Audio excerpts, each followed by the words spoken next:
The last thing I saw was the clock reading 12:07, just before I felt the creature's long nails dig into my chest, while its other hand stifled my screams.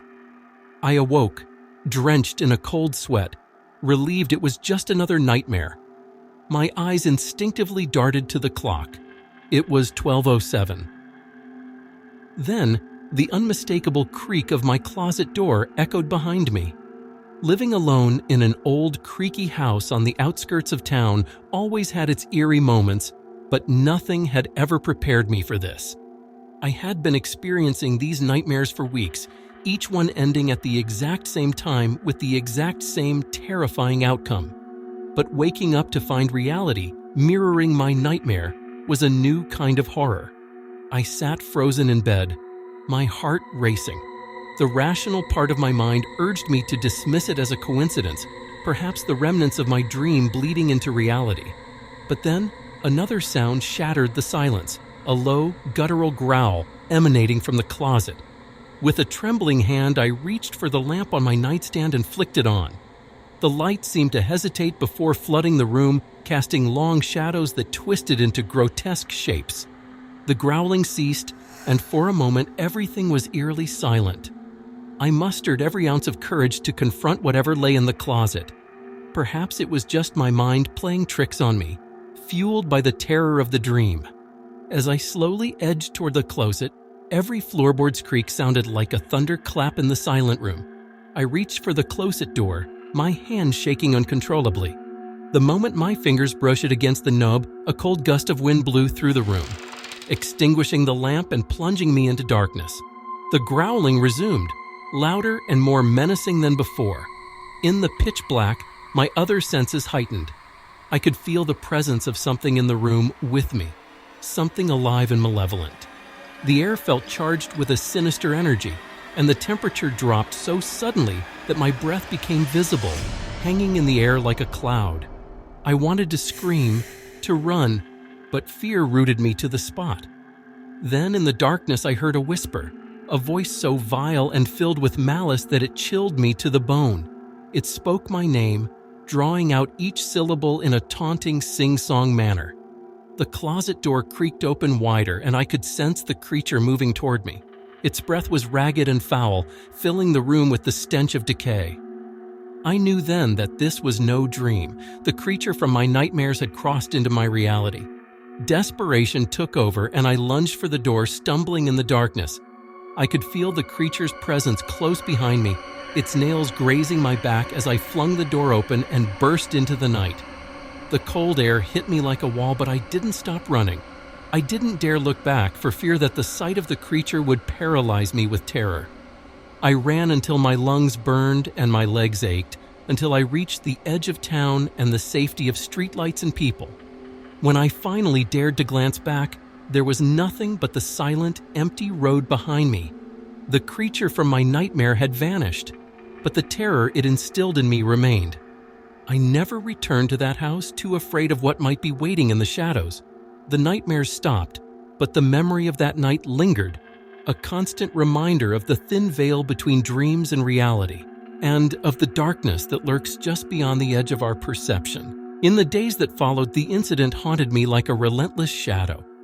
The line between wakefulness and sleep blurred, each night a torturous wait for a terror that never came. My once sanctuary had become a prison of fear, compelling me to seek refuge elsewhere. I found solace in the bustling city, surrounded by the cacophony of life that promised safety in numbers. Yet, the creature's whisper, the feel of its breath, and the cold dread that enveloped me refused to fade into the recesses of memory. I was constantly looking over my shoulder, jumping at shadows, and flinching at every unexpected sound. Friends and family grew concerned, noting my haggard appearance and jumpy demeanor. I attempted to confide in them, to share the terror that gripped me, but the words sounded like madness even to my own ears. Seeking a semblance of normalcy, I threw myself into work, hoping to drown out the fear with mundane tasks and deadlines. But the creature had left an indelible mark on my psyche, transforming ordinary moments into potential harbingers of horror. The creak of a door, the flicker of a light, or the whisper of the wind could send me spiraling into panic.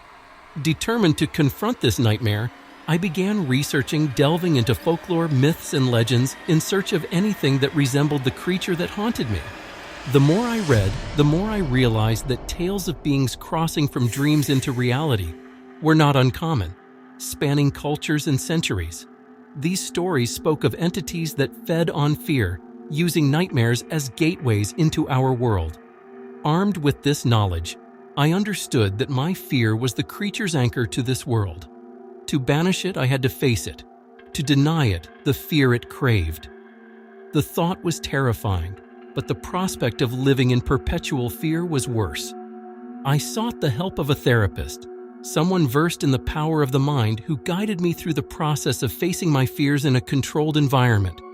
Through sessions of guided imagery and exposure therapy, I confronted not just the creature, but the root of my fears.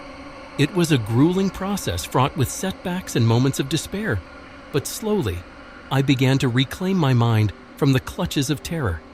As my fear waned, so did the presence of the creature. Nightmares that once terrorized me now faded before reaching their terrifying climax. The whispers grew silent, and the sense of being watched dissipated like mist under the morning sun. Months passed, and the creature became a distant memory, a shadow of a nightmare that no longer held power over me. I moved back to the old house, determined to reclaim it as my home. The first night was fraught with anxiety, but as dawn broke and I remained unscathed, a sense of victory washed over me. The experience changed me profoundly, teaching me the power of the mind and the strength that lies in facing one's fears. The creature that crossed from my nightmares into reality was vanquished, not by force but by the resilience of the human spirit. Yet in the quiet moments when the world falls away and I'm left with my thoughts, a whisper of doubt lingers. Was the creature truly a figment of my nightmares, a manifestation of my deepest fears? Or was it something more, a warning of the thin veil that separates our world from the unknown? These questions remain unanswered, a reminder of the mysteries that lie just beyond the edge of our understanding, waiting in the shadows.